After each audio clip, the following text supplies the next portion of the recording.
Secretary Judy Tegiwalo, Secretary Sueno, Secretary Cose, nagbigay ng ilaw, Commissioner De Vera sa Commission on Higher Education, Secretary Guiling Mbanjong, kaya ko talaga siya pinili. When I was trying to figure out the cabinet, ito ang pinili ko kasi I want him out into the field. Itong trabaho nito niya, ganoon talaga ang maglabas. I had him placed dito sa ating Jed, pati I got in also Mamao, si Abdullah, who's my fraternity brother and classmate ko sa St. Beda. I do not know why he is not here.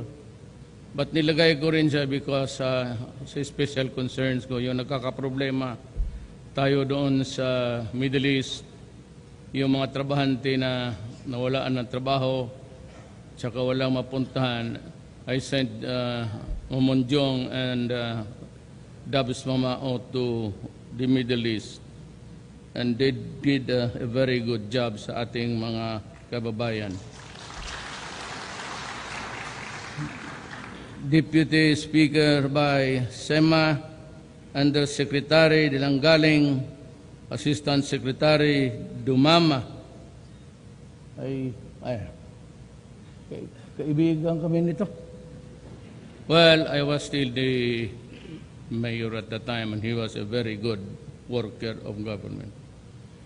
Governor Ismail Manggodadato, Governor Mujib Hataman, Mayor Cynthia Sadiaya, Saidiada. Mali sila.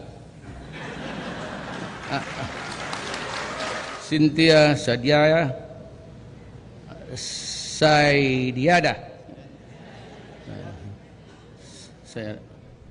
Mali sila.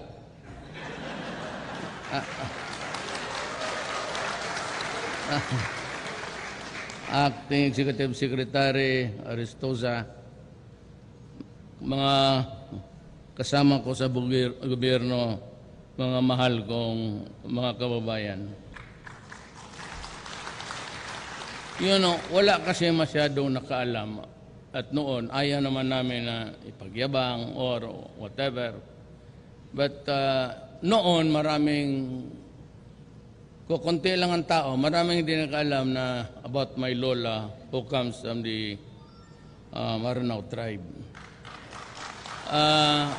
But it came obvious when my son, Pulong, yung vice mayor ngayon, married a lady, si Lovely.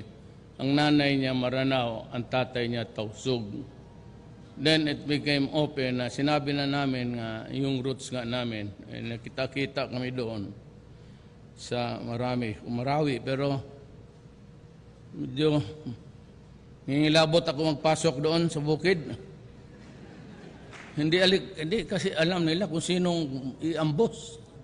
Basta lahat na lang, sabi ko, bantay kayo sa akin. Kaya helicopter na lang ako ng helicopter. Hindi na ako napadaan doon sa...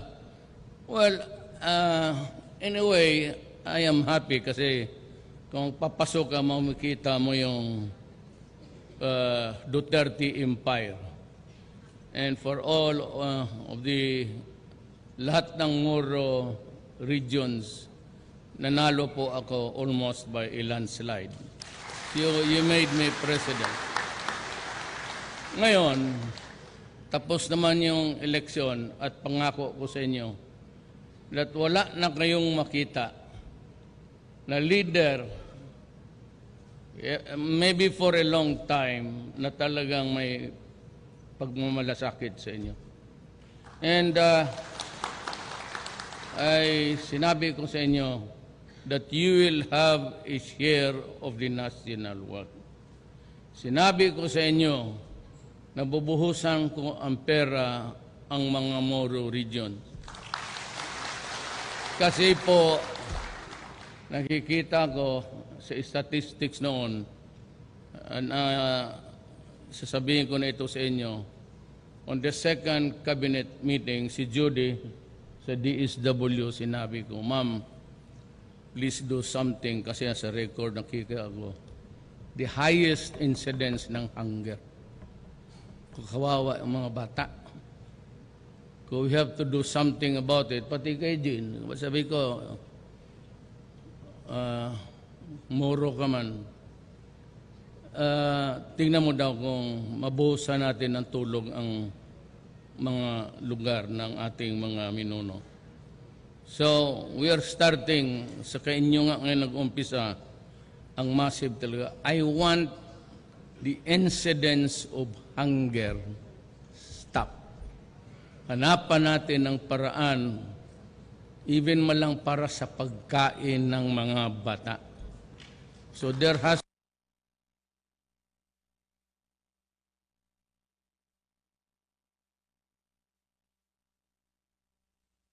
ng mga bata. So there has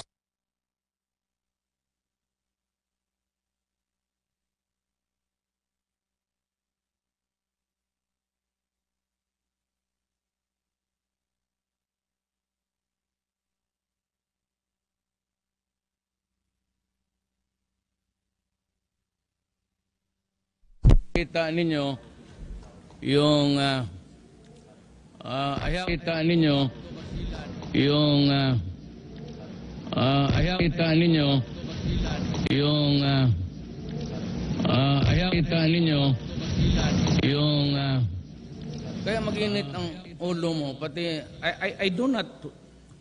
I'm not surprised bakit talagang magulo ang Pilipinas pati dito tayo sa Mindanao. When I became president, sabi ni Secretary Piñol, Piñol is good. Maano lang yan siya. Pareho kami yung pabunganga. Pero is good. I mean, it means well for his fellow men. Wala yan siyang ano-ano. Wala kami yung bigotry na ganitong tribo, Ilocano. Pareho kami yan. Wala. Diretso-diretso ang tingin namin sa kapwa-tao namin. Sabi niya sa bodega, meron doong mga traktor at yung mga equipments, mga bangka na nasa warehouse. Sabi ko, bakit yan? Sabi niya, panahon pa ni past administration. Sabi ko, ano nangyari? Sabi niya, na pagbinigyan mo yung farmer ng isang traktor, yung cooperative, they have to raise a certain amount as a counterpart. Sabi ko talaga itong gobyerno na ito loko-loko. Kaya pala talagang magulo ang ating bayan. Baski ako, bakit ka maghingi ng counterpart doon sa farmer? No? Walang pero, walang ang pagkain eh. O how can he put up his share of yung counterpart na? Sabi ko, ipamigay mo yan. Sabi niya yung kuwa, sabi ko, hayaan mo yung kuwa pagdating doon sa Maguindanao, bahap, tuloy ang ulo nila. Kind of stupid and hindi ko talaga maintindihan. Why would you come up with a program that would be asking a counterpart? Binibigyan mo na nga kasi mahirap. So, the next acquisition yung mga traktor, it's a very small one. Pero, hindi naman yung tractor talaga nakikita mo yung sa construction. But it's a farm tractor. And I will buy more and I will give everybody their share para dito. Ang problema lang, baka pagdating ko doon sa dealer, pag-uwi ko, nandoon na yung naibigay ko, baka pinagbili na. Diyan tayo magkakaproblema. Well, anyway, take care of those properties because it is not ours. It is the money of the people. So, kung anong maibigay, lalo na yung mga makinarya, the secret there is maintenance. Sundin mo lang yung ano sinasabi doon sa libro para tumagal yung bagay sa inyo. But I will provide sa karamihan at galing man akong China, I can ask for more. Baka ibigay sa atin ng libre and so I can really develop Mindanao to its fullest extent. May 6 years pa ako. 4 na buwan lang, ang gulo na ng ito yung Amerikano, nakisawsaw galit man talaga ako sa kanila. You know, whenever they criticize us, ito si Goldberg, he was interviewed. I was, nandyan na yung kasi yung helicopter, so I had to go down. But he seems to be oblivious to the reasons why we had a ganyang away. At kinasabi pa ng, ayoko lang magmura, sinasabi lang niya, wala, hindi kasi namin alam kung anong ibig sabihin. Alam mo, simple lang man yan, Amerika. Ang problema sa atin ganito, kami, may sama na nananloob noon pa. You know, you occupied my country for 50 years. And in your governance, pang-hold ninyo sa amin, puro sheer force, takot at kayo nag-umpisa ng patayan. Kung ayaw mo nang lumaban sa inyo, pinagpapatay ninyo. Tapos doon sa Hulo, Marawi, grabe ang Davao, ang massacre. Pila-pila ang mga katawan. Yan pa lang, hindi na maganda sa amin yan. But what really appalls me, I really do not know. Hanggang ngayon, hindi nila naintindihan. Kakabalik-balik ko lang pati yun ang sinabi ko sa China. Ulitin ko lang to uli for your education para matuto ka. You are criticizing me sa drugs. Ayaw ko man naman pumatay ng tao. Sino bang may gusto? But you picture me as if I enjoy killing my countrymen. Kaya nga ako hirap na hirap, reaching out to everybody for peace. Nakausap ko ang komunista, pumayag. Na by grace of Allah, baka makaswerte ako ng peace agreement sa MI, pati MN. Ang problema ko na lang yung mga hardcore. But they must understand, ito yung Abu Sayyaf, that wala talaga tayong makuha kung magsige patayan. Ako na yung nakikiusap sa inyo, I make the guarantee na kayo, we will treat you equally. I will see to it na yung Moro o Kristiyanos o Igorot will be treated alike sa panahon ko. Ayaw ko ng patayan kasi wala talagang mangyari. Kasi ang nahihirapan yung mga babae pati bata. So what's the point of ako na mismo nagsasabi ako, bigyan ninyo akong kunting panahon. I will improve the Moroland, Mindanao. Kaya gusto ko nga yung federalism. Yun man rin ang gusto ng mga learned na sa gobyerno, matagal lang sa gobyerno, from one administration to the other, right after the Spaniards and the American occupation. Paano na lang, pahirapan lang, pahirap na pahirap. Bigyan naman natin kunting pahinga ang mga tao. And I said, I will try my very best. Total, parang nakita ko, wala nang maging na may dugo lang naman ng kunti. Hindi naman talaga ako full blood. Meron lang akong dugo, lula ko. But still, there is a connection. May ang isang pamilya ko, sila Omar, sila Rodrigo, puro talagang Muslim yan Nagsisimba talaga yan. Because sumunod doon sa no, if you want to marry a Muslim lady, you have to convert. That is why yung isang linya ng apo ko, puro Moro yan. So how could I turn my back? Paano ako kung magkagera? Saan ako kakampi? Kampi ako sa Kristiyanos o kakampi ako ng Muslim? ilagay din ako sa alanganin eh. At, anong gawin ko? Mag-suicide na lang siguro ako para sa basta panahon ko, marami kayong magawa.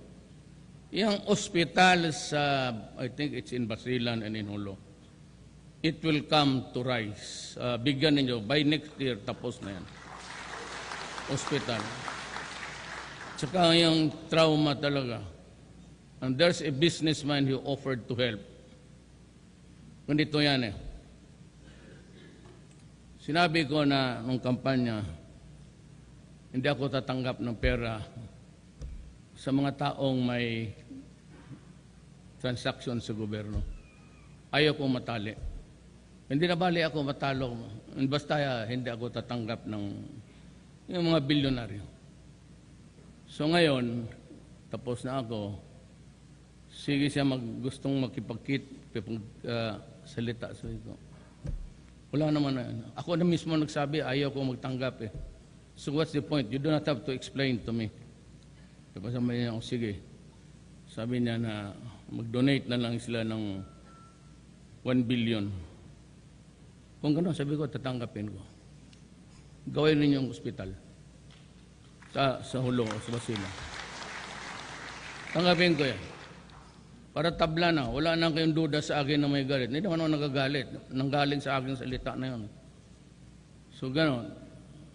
Kung ibigay nila, I will start it next year. Basta next time, yung Hulo tapos ng ospital dyan. Na sana, huwag naman magdala ang ospital, baka andalero puro sugatan ng mga abusaya pati sundalo. Sana matapos lang naman. Ang abusayap naman, ito ano lang ninyo yan. Punta na lang kayo sa ISIS, kukunan ko kayo ng ticket. Talagang,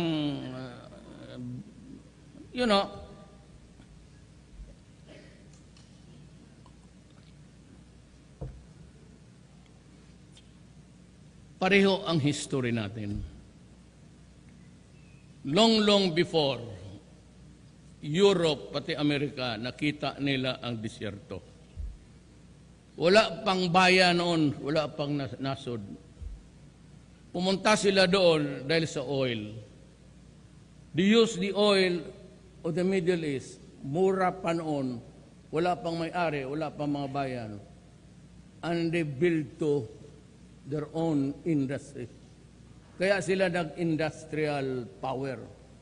Sila na una, ito naiwan dito, sige lang supply ng oil. Just like in the Philippines, they came here just to chop the trees, do mining, at mga trabahante lang rin ang mga minuno namin. Kaya ngayon, ganyan eh.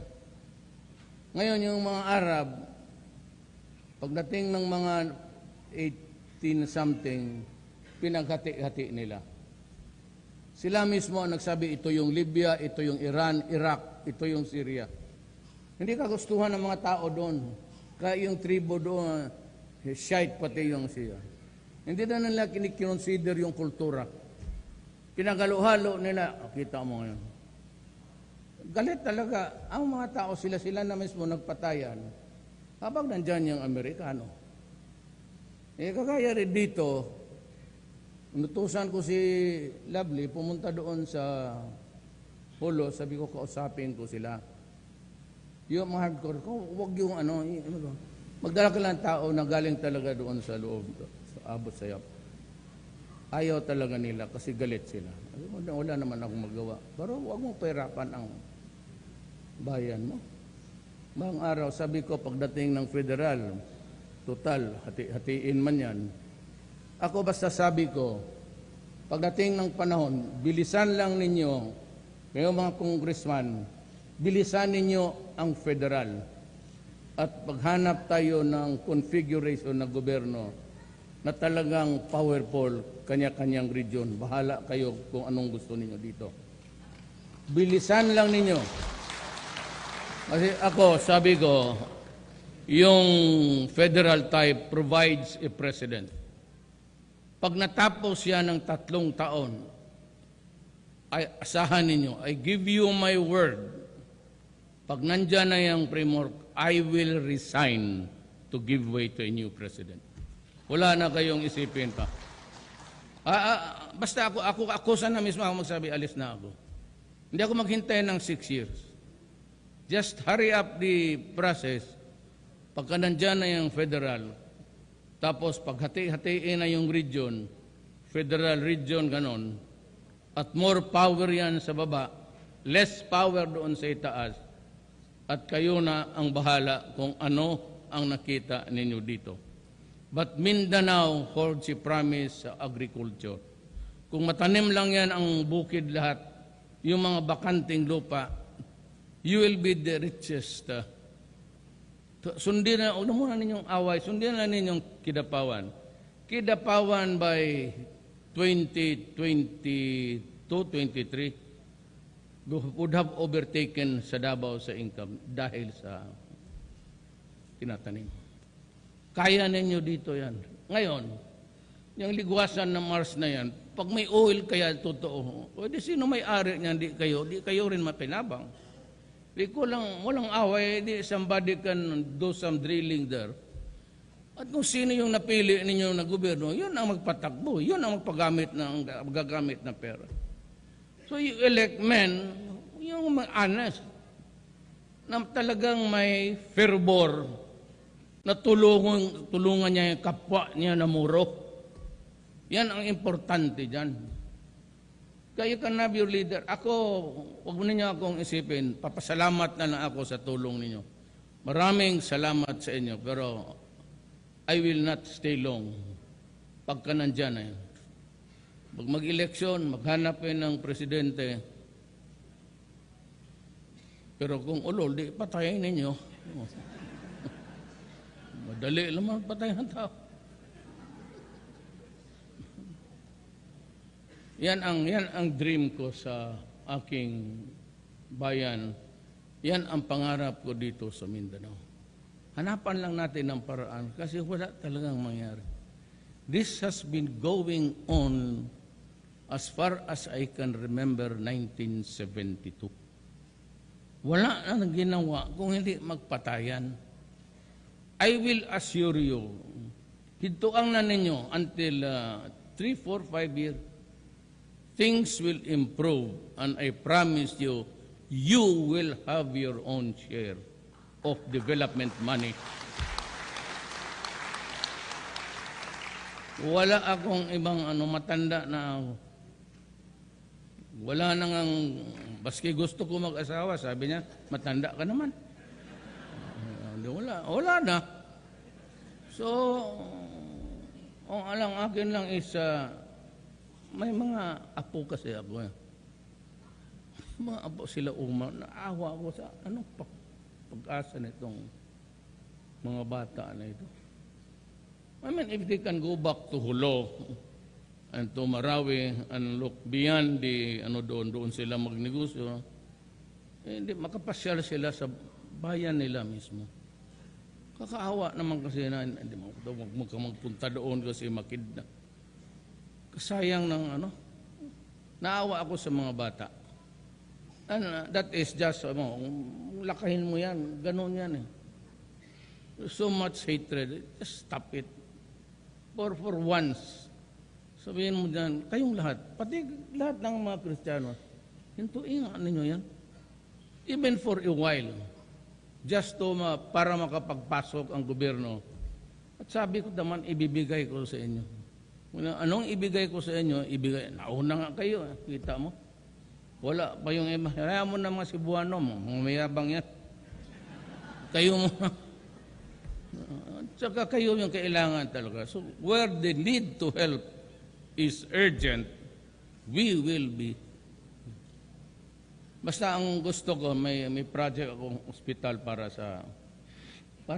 hindi na tayo may Secretary of Health naman kayo. Yan. Director lang yan noon. Yan, undersecretary na, secretary. Maya baka presidente pa ng federal government yan. Wow. Bait may doktor. So, baka ewan ko kung ano, but hindi na ako dadating yung Deputy Prime Minister ng Malaysia, pati yung First Secretary ng... So hindi masyado makatagal. Sabi nga sa airport sa akin noon sa mga military na nandoon sila because salubungin nila yung Prime Minister. Gusto ko sana pagbaba niya sa eroplano, nandoon ako. Malaysia is a very important ally. Ang sakit lang, uliin ko ang sakit ko sa Amerika, ganito.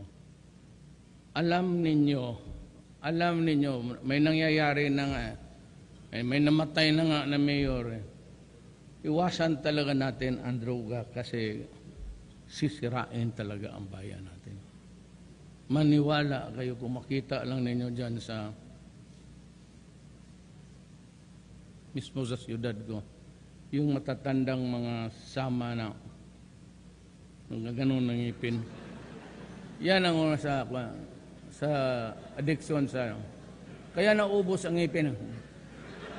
Totoo, nagagrind. Kaya lahat ng addict, sira ang ngipin. Nagagrind. Anya nag-upo tapos kung magkapera magbili na siya. Kaya sabi ko, puta, bantay kayo sa akin. Hindi talaga ako papayag na sirain ang bayan natin. Hindi talaga ako. I will stake my life on the presidency itself. But it is really a matter of honor for me not to allow my country to disintegrate. Kasi ano ang usip-isip ko rin, paano ang mga Moro? On the other hand, paano ang mga Kristiyanos dito sa Mindanao? Wag na muna ibang lugar. At alam mo, sa totoo lang, wala itong from the heart. Punta mag-abot ka, yan si Abraham. Doon nakikita ko mayor man tawag na sa akin.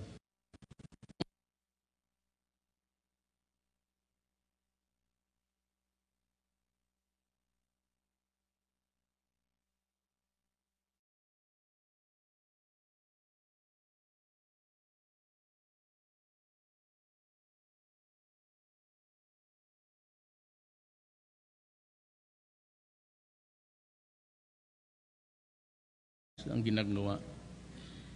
Maawa ka talaga. Kaya ayaw ko silang I'm very sensitive dyan sa yung Moro bigotry. Kasi yung Moro toil and sacrifice ang ginagawa. Maawa ka talaga. Kaya ayaw ko silang I'm very sensitive dyan sa yung Moro bigotry. Kasi yung Moro talagang nagagalit ako na mamasapak kita yung gano'n. Mga Moro, wala, madumi yan, gano'n. Yung bigotry na yan, really. So parang, I remember my lola. Kasi gano'n lang yun, ang bait.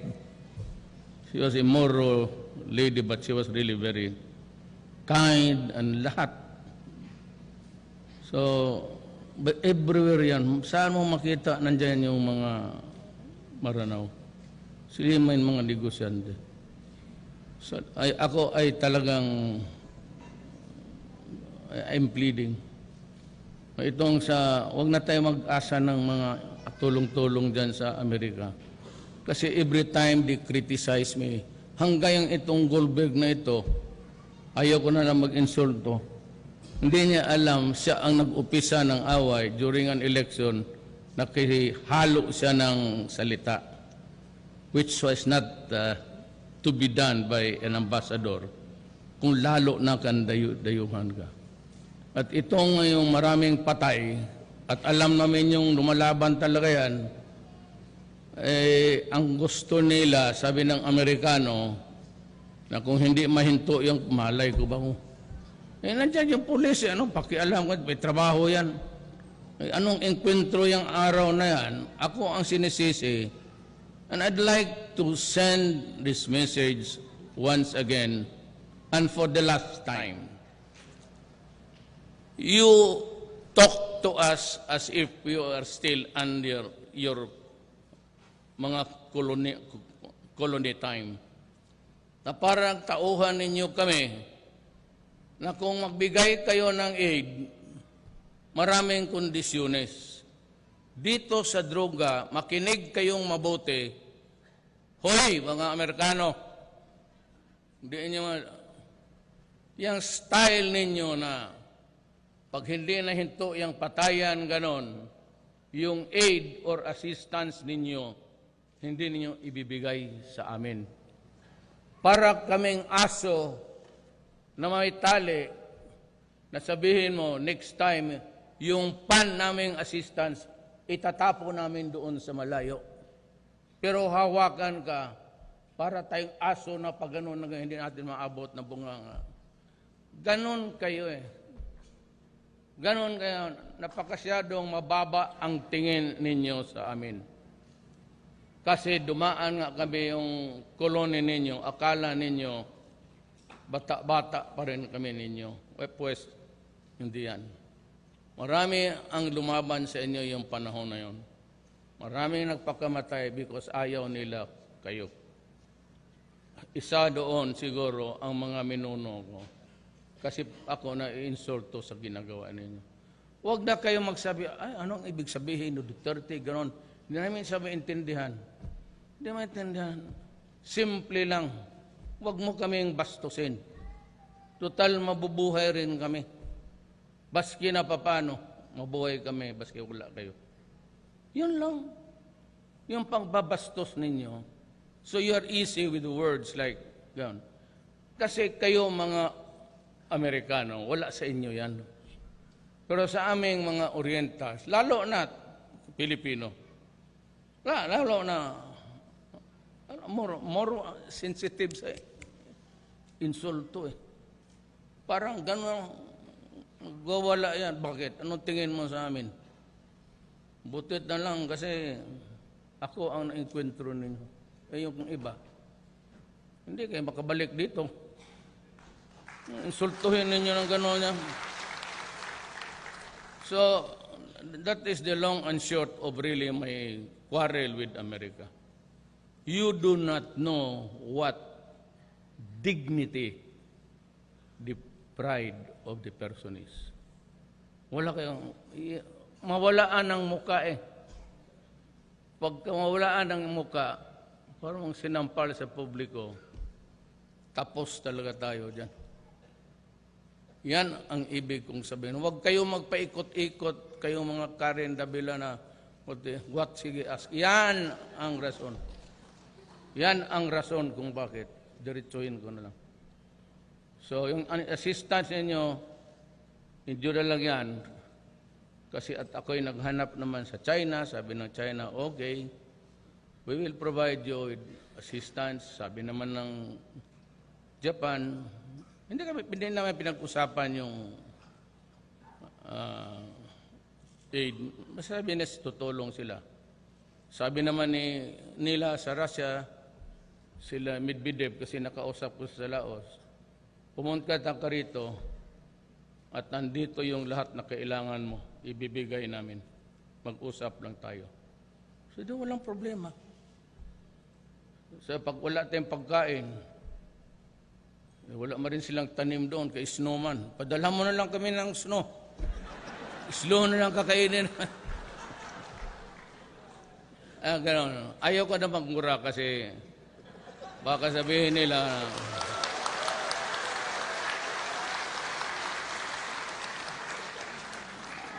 maghanap na lang kayo ng bayan na nakakasikmura sa insulto nyo. Kami mga Pilipino, hindi naman kami patay gutom. Kung yan ang ibig ninyo sabihin. Hindi kami patay gutom. Nakakasurvive kami. Yung mga minuno namin, bakit hanggang ngayon, kaganda pa ng building. Gobernador, believe ako sa, gawaan mo ka ako ng ganito. Totoo. Is this an old building? Maganda. Kaya maganda. Buti pa kayo. Sa totoo lang. Wala akong nakita nito kasi Davao. Totoo. Totoo kayo taga Davao. Ang pinakamalaki niya nung yung hindi ganun, yung pag ganun. Yung ipaakyat doon sa likod. Davao may ganun, pero SM pinakamalaki. Kaya yung tao doon, hindi niya ako makikita. Kasi pag ganun niya, gaganon din yung isa. Pag ganun ang isa, gaganon na yung ulo eh.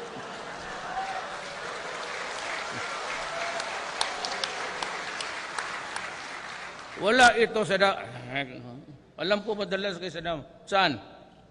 Saan kayo nakikita ng ganito? Ako, pangalawang nakita ko, Silliman University. Pakaganda. Ganito. Yung pag gano'n, European style yan eh. Kita mo yung Congress na Parliament, napataas. Kaya yung sa likod, walang gano'n. Kami sa Congress noon, marami man kayo, gano'n rin. Ako ang nagsalita doon, ang mataas yung sa rostrum. Doon nakita. Ito dito sa inyo, walang masahe pagkatapos kasi wala stiff neck. Nakaganon ka eh. Yung spine mo nakabalita. Dito, level. Believe ako. Sabi ko na nga eh. Sabi, ayaw nila maniwala. Sabi ko, bright yung Maguindanao. Maniwala ka dyan. Kung jari walang alam pa. Bright to. Wala ito sa Davao, totoo. Saan? So, siguro next convention sa Lions, dito na lang tayo. Kaya sabihin mo dyan sa mga, ano yung bumba-bumba? Paano? Mga turista lang, pera rin yun, income rin. Huwag muna, mga ceasefire tayo mga 6 years. Tignan mo, gaganda ang ano naman kasi baka, huwag kayo, baka magbumba. Okay, bakit? Sa Davao, wala. Ay, nako. But better still, hindi kasi lahat ng kapwa, natin kapareho. Alam ko may mga radical ganon, but if you can just hold on to allow people a respite, ilang kunting panahon lang para nainggit talaga ako. Kaya kanina pa ako, kanganang. Totoo. I'd like to congratulate you.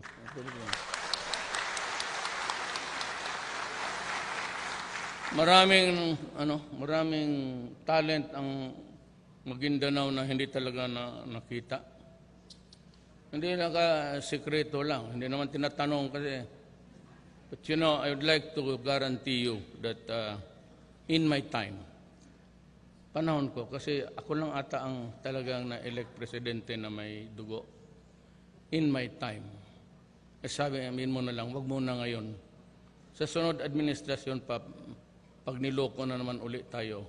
Pero if there is the federal type already set and there's an election before 5 years, 4 years, ako mismo, I will resign. I give you my word, I will give way para federal. Hindi na magtagal because the Deputy Minister of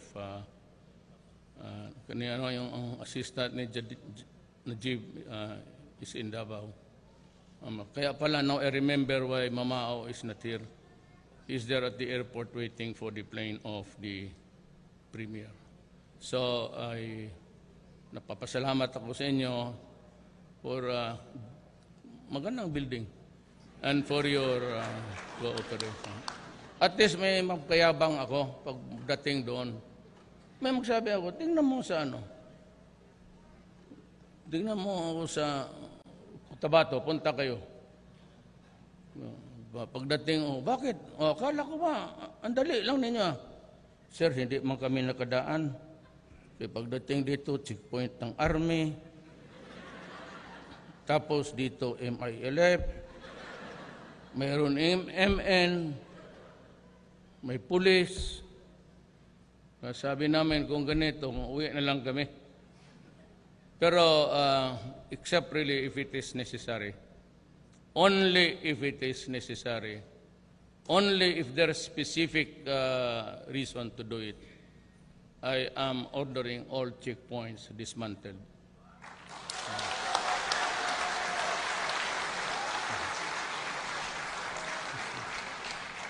Well, kung sabihin mo lang mag-ano na, ngayon kung may suspect ka ganon, tapos alam mo dadaan, there's a probability or A1 information. Pero kung mag-ano lang kayo ng check sa mutagna ba, dyan, baka meron, baka wala, huwag yan. And that is for the entire country.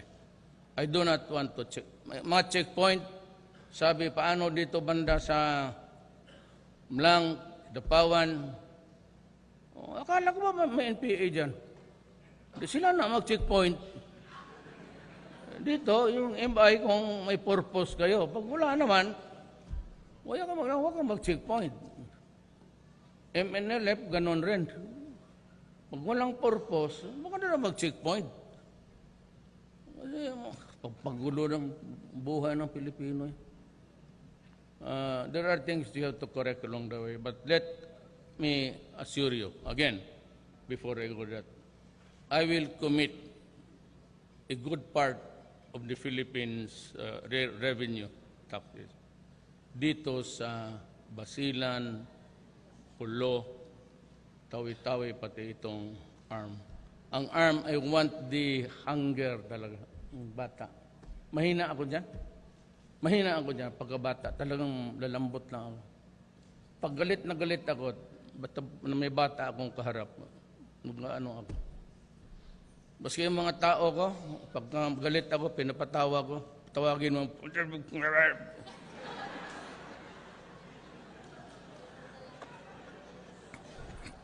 pagdating dyan, dala-dala bata, pati yung anak. Sir, pinatawag mo raw ako. Sir, anak ko, pati asawa ka. Huwag mo na lang ulitin. Ako nung mayor ako, magpara ako ng violator sa traffic. Basta may nakita ako asawa, pati anak. Sabihin ko lang, huwag mo nang ulitin. Ayaw ko kasi mapahiya yung tao sa harap ng pamilya. Hindi maganda? Hindi naintindihan ng Amerikano. Hindi maganda yan. Sa kanila siguro, bubulyawan ka kayo sa sine. Pero tayo, pagka, ano tayo? Oriental eh. Bulong lang, ganon. Sila, Mr. Duterte, we gave you the funds for this project until now, isn't it?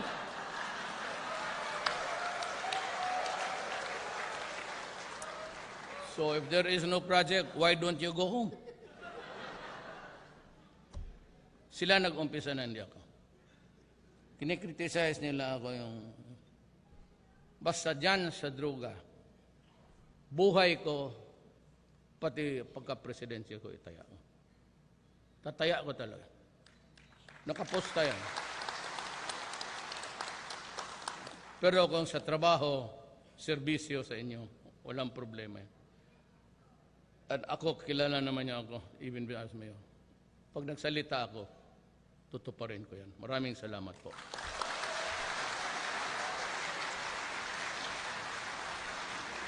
Thank you very much, Mr. President. May we request the President for a photo opportunity with the ARMM government officials and national agency heads in 5 batches. For the first batch, may we request the armed government officials to please come in from the left side of the stage. Susunod po yung mga members ng Regional Legislative Assembly. Pasok na po yung taga-armed government officials. And then fall in line na po yung taga-RLA. And then to be followed by the National government agencies, local maganda government na po kayo. executives and then national government agencies.